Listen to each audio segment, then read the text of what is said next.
In this paper by Dr. Kevin Boyd, he states that dental caries, as in cavities, and malocclusion, which means misaligned or crooked teeth, while now highly prevalent public health diseases, are both surprisingly rare within the pre-industrial skeletal and prehistoric fossil records, and also seldom seen in many present-day non-westernized cultures. This is very striking, considering according to Prophet's 1994 Contemporary Orthodontics, 2/3 of the US population has some degree of malocclusion, misalignment of the teeth. Yet, malocclusion with a known cause is listed as only 5% of the population. That leaves 60% of people with malocclusion for unknown reasons. In 1939, an American dentist named Weston Price traveled around the world examining the oral health of both civilized groups living on modern foods and isolated groups living on native diets. He published his results in a book titled Nutrition and Physical Degeneration.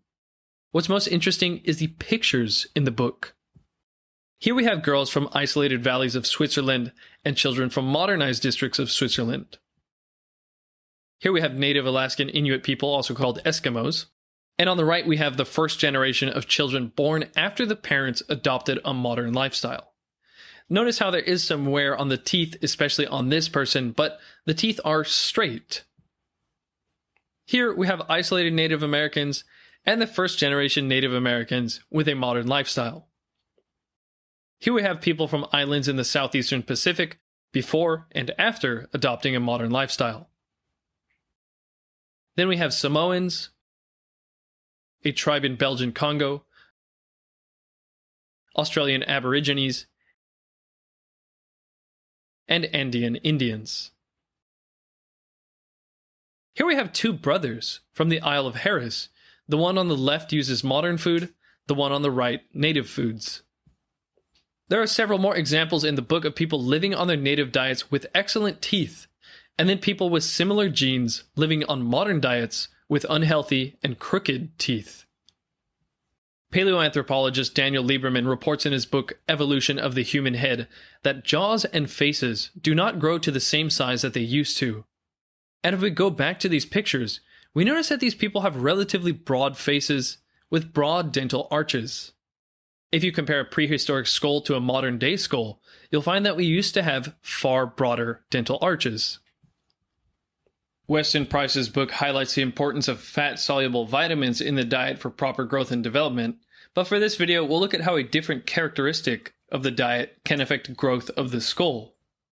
Biological anthropologist Clark Spencer Larson says that agriculture instigated a fundamental change in human craniofacial growth and development. He highlights the use of cooking vessels as an impactful innovation because it allowed for humans to make soft, mushy food that required little chewing. He says such culinary adaptations resulted in fundamental changes in craniofacial growth and development, resulting in reduced robustness, increased malocclusion, and increased tooth crowding.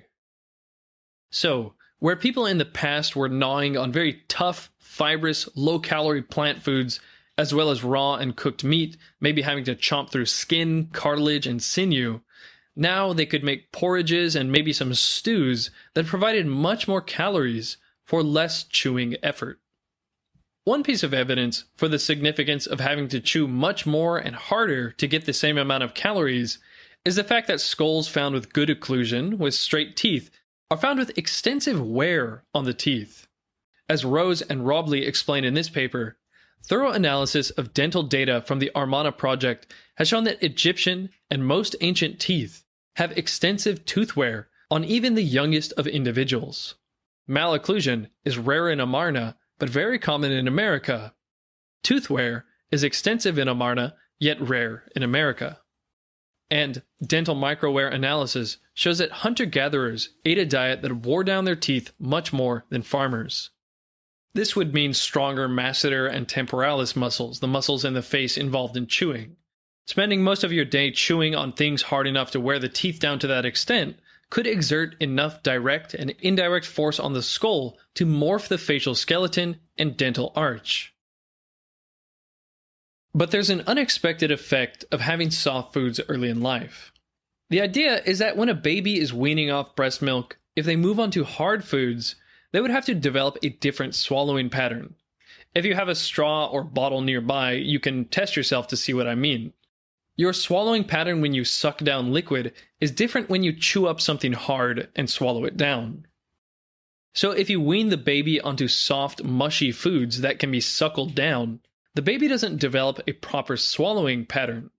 The swallowing pattern you want to develop is where your tongue pushes tightly up against the palate to pull the food into the esophagus.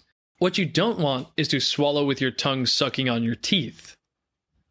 It's estimated that humans swallow around 600 times per day with about 2 pounds of force against the palate. This frequent force exerted on the palate, as well as your resting tongue posture, can affect the dental arch. Quite simply put, if the tongue isn't exerting force on the roof of the mouth and pushing the teeth outwards, they can come to cave in. The upper arch should form like this, thanks to the tongue pressing against the teeth, preventing the pressure of the cheeks from pushing them in. But if the tongue isn't holding the teeth in place, the teeth can get crowded inwards.